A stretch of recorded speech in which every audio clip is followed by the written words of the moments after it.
Amethysia was almost home as they approached the waters of the caves. The water was a breathtaking clear light blue. It was quiet. There was no one else there but them. Maybe everyone was nestled in their homes or at some other event. There were many boats anchored there that residents would use to get to their homes for those who lived beyond this area. Depending on where you lived, the boat ride was longer. There were wooden boats carved out of madrona trees. Amethysia looked up.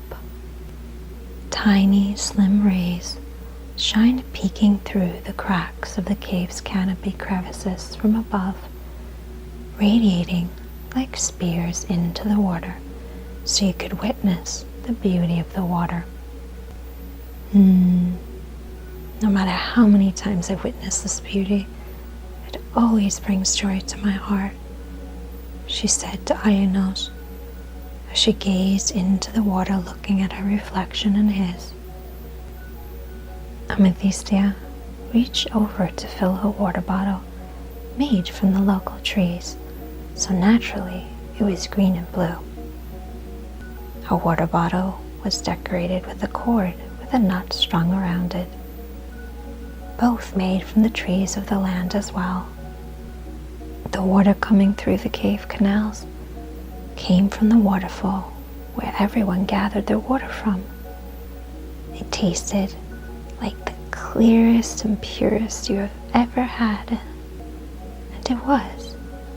The waterfall's name was Idothea. Idothea was honored in this land. They were the water people after all. Their life force was connected to all the water sources of the land, the ocean, waterfall, lakes, streams, and springs, which were abundant on this part of the land. Amethysia, still kneeling down by the water's edge, took a rejuvenating sip of water from a water bottle. Just perfect, she exclaimed. There were a few fish that lived in the cave's waters. There was a special kind of octopus called Idothea that Aleks adored. He would get super excited every time he saw one. The Idothea octopus was black with blue streaks, the same blue that was in everyone's hair and the trees, plants, and animals. Among the blue waters, their black skin stood out, making them easy to spot. Amethysia would say to Aleks, "They know you love them because they come every time we journey home." Amethysia stepped into one of the small boats.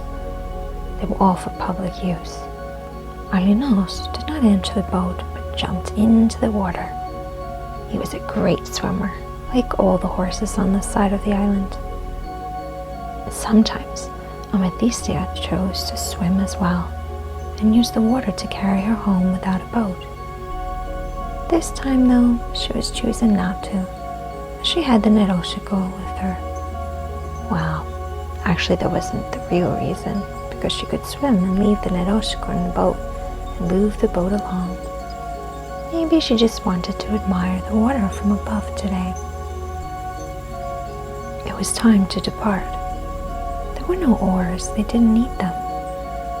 Amethysia told the water to move, and it started moving and pushing the boat through the canal. Amethysia didn't have to use words. She telepathically communicated with the water, and the water moved the canoe the direction it required. All the people of the land did. She even measured the speed with the force of the water.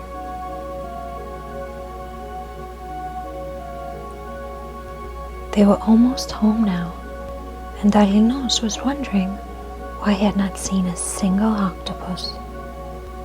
Disappointed as he was getting ready to get out of the water and step onto the rocks, out of the corner of his eye, he saw movement in the near distance as something moved closer.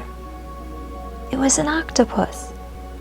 As it approached swimming along the rocky shallows of the water, Alinosa's heart immediately sparked with joy.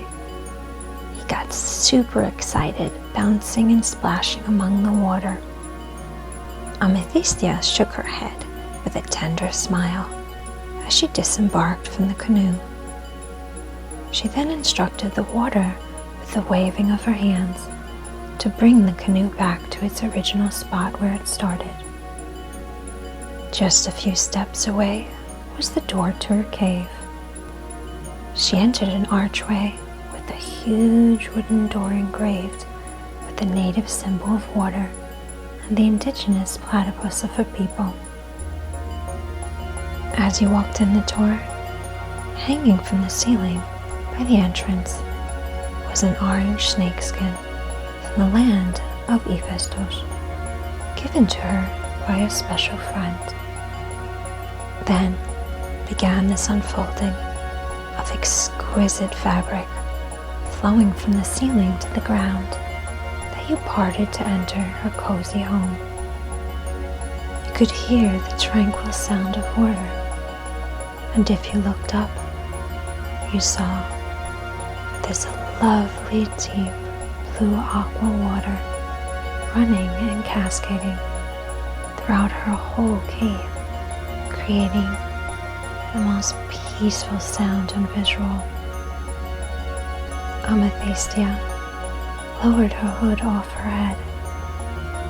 Alinos liked to stay outside where he could do as he pleased. Amethysta had made him his own spot next to the door where he could sleep and rest if he pleased to.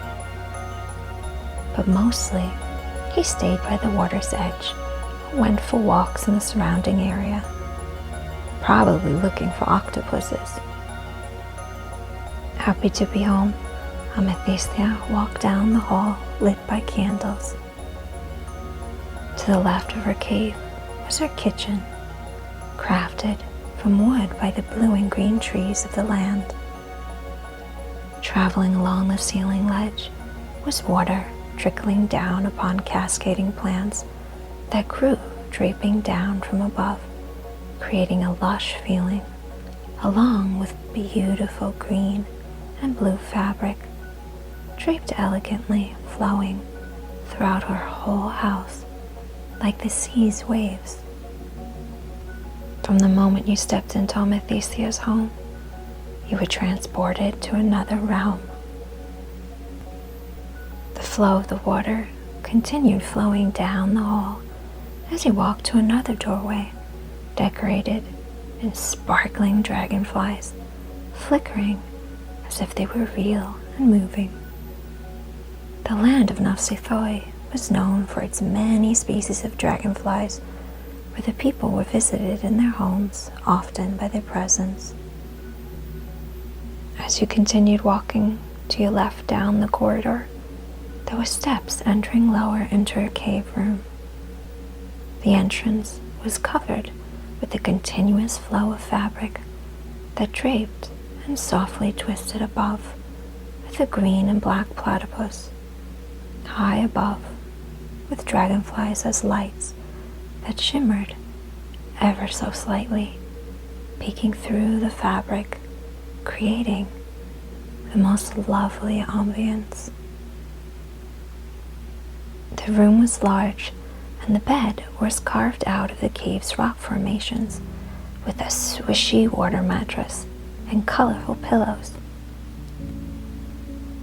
When she laid in her bed, above her, looking up, was another embroidered platypus swimming with the waves of the sea. The water on the ceiling continued to flow through the rest of the house. Around the bed was a see-through light green and blue material, again with the platypus and waves of the ocean. If she wanted before bedtime, she could slip into her smooth circular bathtub in the middle of her bedroom and bathe herself in soothing relaxation. Sometimes she used it as a hot tub soaking her body. She had a choice of many types of water sources that suited her mood and needs by selecting between different valves of seawater, water from the waterfalls or caves, or from the hot springs of the volcano located on the other side of the island. The faucet from which the water flowed to the tub could be selectively infused with the touch of a button from many options above the lavish faucet that, when pushed upon, sense and healing properties of essential oils such as lavender, eucalyptus, and many others, and elements of Epsom salts and of the Utomaya tree. All the possible infused elements had their own unique frequency and vibration, and when applied into the water, began an acoustic melody that echoed through the room. Every cave dwelling had one of these baths, for it was essential to the people's well-being, as they were water people and were nourished by its elements.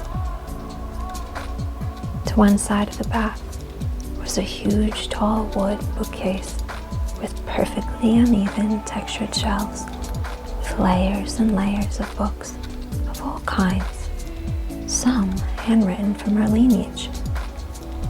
The wood was made out of the trees of the land.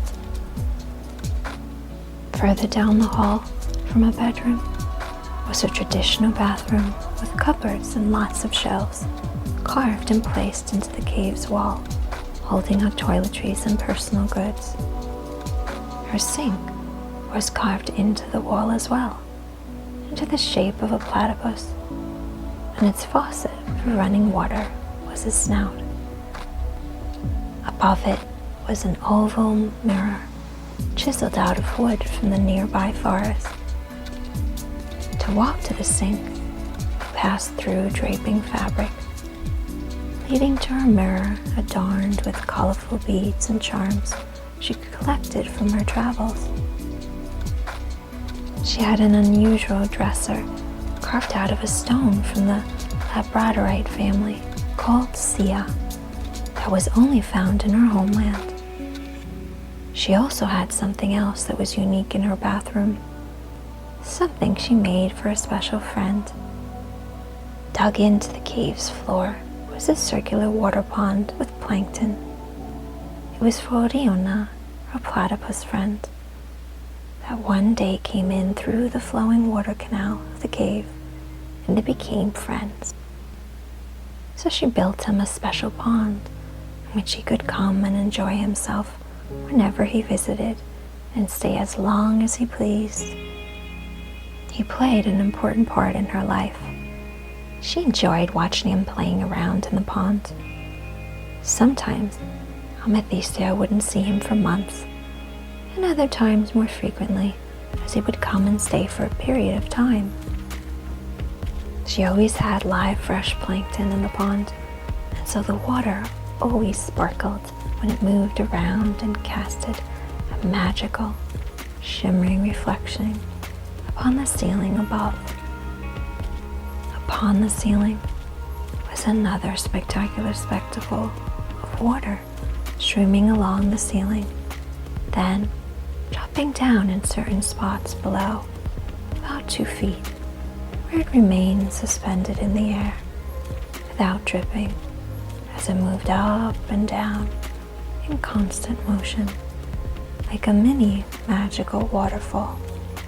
The water came from a magnetically charged spot on the island that kept drawing the water back to its source, thus keeping it suspended in the air into this amazing, illusionary vision. Today, Idothea just jumped into a swishy bed and fell fast asleep.